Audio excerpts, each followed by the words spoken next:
شمس، کونیا، 30 اکتوبر 1244۔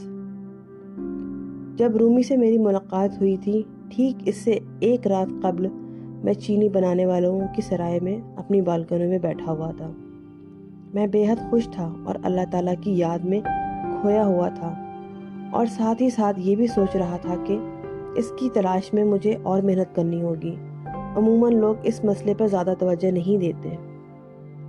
ایک ایک کر کے سب لوگ مجھے یاد آتے چلے گئے جو مجھے زندگی کی راہ میں ملتے رہے تھے، وہ بھکاری، وہ طوائف اور وہ شرابی۔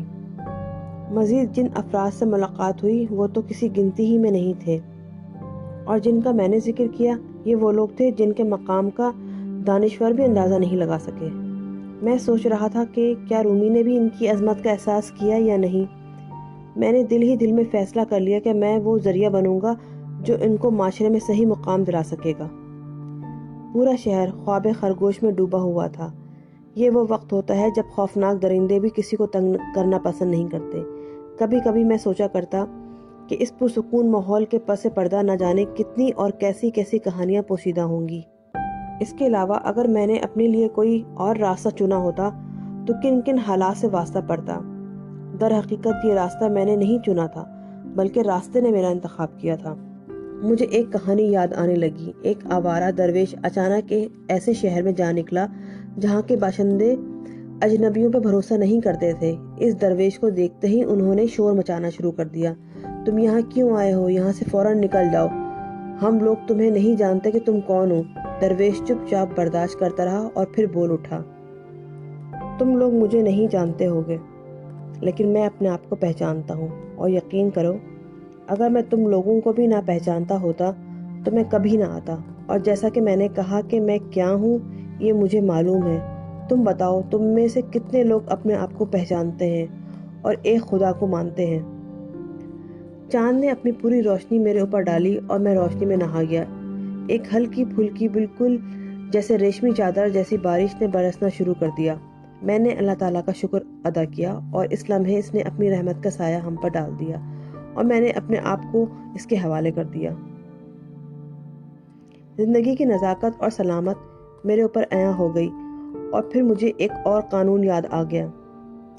زندگی ایک وقتی قرض ہے، اور یہ زندگی اصل حقیقت کی ایک جھلک ہے۔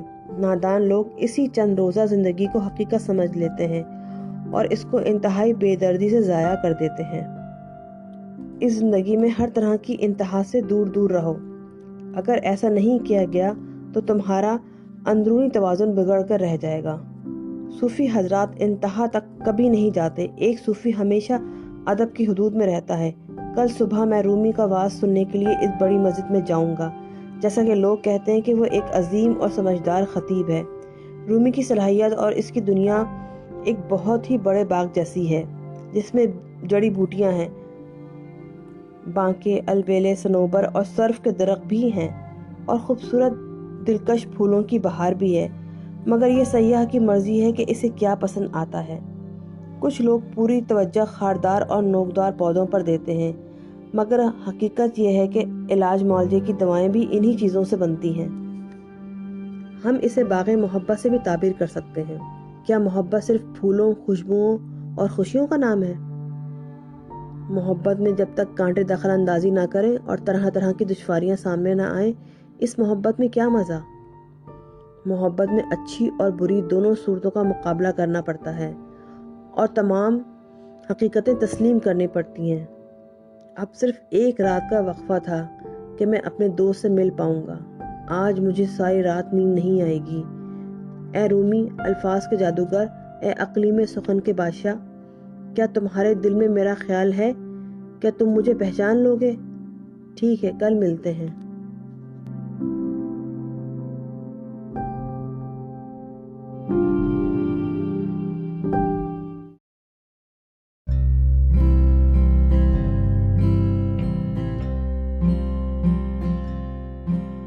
متعصب اور تشدد پسند، کونیا، 19 اکتوبر 1244۔ میں اپنی کھڑکی سے دیکھ رہا ہوں، نیچے سڑک پر کتے بھونک رہے ہیں اور غرا رہے ہیں۔ میں اپنے بستر میں دبک گیا۔ شاید کتے یہ سمجھ رہے ہیں کہ کوئی ڈاکو یا چور اس گھر میں گھس گیا ہے۔ نفیس لوگ پرسکون نیند نہیں سو سکتے کیونکہ اس کا شمار عیاشی میں ہوتا ہے۔ پہلے ایسا نہیں تھا۔ چند سال قبل تک یہ شہر بے حد محفوظ تھا، مگر غیر اخلاقی بیماریاں جب کوئی جگہ بنا لیتی ہیں تو پھر تیزی سے پھیلنا شروع ہو جاتی ہیں، اور غریب ہو یا امیر کسی کو بھی نہیں چھوڑتی۔ جوان ہو یا بوڑھے سب اس کی نظروں میں برابر ہوتے ہیں۔ آج ہمارے شہر کی حالت بھی ایسی ہی ہو گئی ہے۔ اگر میں مدرسے میں تعلیم نہ دے رہا ہوتا تو کب کا یہ شہر چھوڑ چکا ہوتا۔ خدا کا شکر ہے کہ شہر میں چند ایسے نیک لوگ بھی موجود ہیں جو بلا کسی لالچ اور ذاتی مفاد کے رفع عامہ کا کام کر رہے ہیں۔ ایسے ہی بھلائی کے کام کرنے والوں میں میرا بھتیجا بیبرس بھی شامل ہے۔ مجھے اور میری بیوی کو اس پہ بڑا ناز ہے۔ اس کا کیا کارنامہ ہے یہ میں آپ کو بتاتا ہوں۔ وہ راتوں کو شہر کی گلیوں میں اپنے چند مخلص دوستوں کے ساتھ گشت کرتا ہے۔ یہ وہ وقت ہوتا ہے جب بدماش، جرائم پیشہ اور شرابی لوگ آوارہ گردی کرنے کے لیے نکلتے ہیں۔ بیبرس اور اس کے ساتھی جو سیکیورٹی گارڈ ہیں پرامن شہریوں کے ایسے لوگوں سے محفوظ رکھتے ہیں۔ میرا بھائی نوجوانی میں ہی اس جہاں سے رخصت ہو گیا تھا۔ اس وقت سے میں اپنے بھتیجے کی سرپرستی اور نگہبانی کر رہا ہوں۔ بیبرس اب ہوشیار اور سخت گیر گارڈ بن چکا ہے۔ 6 ماہ قبل اسے یہ ملازمت ملی ہے۔ بدخواہ اور دوسروں کی کمزوریوں پر نظر رکھنے والے فضول بکواس کرتے ہیں کہ میں نے اپنے استاد ہونے کا ناجائز فائدہ اٹھایا ہے اور سفارش کرا کے اسے ملازمت دلوائی ہے۔ یہ بالکل غلط ہے۔ بیبرس میں قابلیت موجود ہے اور وہ اس ملازمت کی اہلیت رکھتا ہے۔ وہ اگر فوج میں چلا جاتا تو اور زیادہ صلاحیتوں کا مظاہرہ کر سکتا تھا۔ وہ یروشلم جا کر صلیبیوں کے خلاف جہاد میں حصہ لینا چاہتا تھا، لیکن میں نے اور میری بیوی نے اس کو اجازت نہیں دی۔ ہم چاہتے تھے کہ وہ یہاں رہے اور ایک خوشگوار خانگی زندگی گزارے۔ ہم تمہیں اپنی نظروں سے دور نہیں کرنا چاہتے میرے بیٹے۔ یہاں بھی ایسے کئی مراحل ہیں جہاں تمہاری ضرورت ہے، میں نے کہا۔ اور واقعی ایسا ہی تھا۔ آج ہی صبح میں نے اپنی بیوی سے کہا تھا کہ ہم بڑی مشکل دور سے گزر رہے ہیں۔ ہر روز نئے حادثات اور المیے ہمیں دیکھنے اور سننے کو مل رہے ہیں۔ اگر منگول فتح یاب ہو جاتے ہیں، اگر چینی اپنے مقصد میں کامیاب ہو جاتے ہیں، اگر شہر پر شہر اور گاؤں پر گاؤں اسلام کے دشمنوں کے قبضے میں چلے جاتے ہیں، تو اس کی واحد وجہ یہ ہوگی کہ ہم سب صرف نام کے مسلمان رہ گئے ہیں۔ جب مسلمان خدا کی رسی کو ڈھیلی چھوڑ دیتے ہیں تو پھر تباہی ان کا مقدر بن جاتی ہے۔ اگر منگول نہ آتے تو زلزلہ یا سیلاب آ سکتا تھا یا قحط پڑ جاتا۔ ہمیں بار بار یہ پیغام دیا گیا اور اشارے کیے گئے کہ سیدھے راستہ پر آ جاؤ، مگر ہم کسی صورت سے باز نہیں آئے۔ کیا اب ہم اس انتظار میں ہیں کہ آسمان سے ہم پر سنگ باری کی جائے؟ ہم گمراہی میں مبتلا ہیں۔ اللہ تعالی ہم پر اپنا فضل اور کرم نازل فرمائے۔ سونے پہ سہاگا یہ کہ صوفی لوگ عجیب و غریب تصورات اور خیالات لے کر آ گئے ہیں۔ یہ اپنے آپ کو مسلمان کہتے ہیں، جو ایسی باتیں کرتے ہیں جو کسی مسلمان کو زیب نہیں دیتا۔ فلسفی لوگ بھی صوفیوں سے بے حد ملتے جلتے ہیں۔ یہاں ایک مختصر سی کہانی پیش خدمت ہے جس میں فلسفی اور صوفی کے درمیان فرق کو واضح کیا گیا ہے۔ ایک دن ایک فلسفی اور ایک درویش کی ملاقات ہو گئی۔ دونوں نے ایک دوسرے سے منہ پھیر لیا اور شام تک چپ چاپ بیٹھے رہے۔ دن کے اختتام پر فلسفی نے کہا، جو کچھ میں جانتا ہوں خدا کو معلوم ہے۔ صوفی نے اپنا تجربہ بیان کیا، جو کچھ میں دیکھ رہا ہوں وہ سب کچھ اسے معلوم ہے۔ چنانچہ ثابت ہوا کہ صوفی کا خیال ہے کہ وہ دیکھ رہا ہے اور فلسفی سمجھتا ہے کہ وہ جانتا ہے۔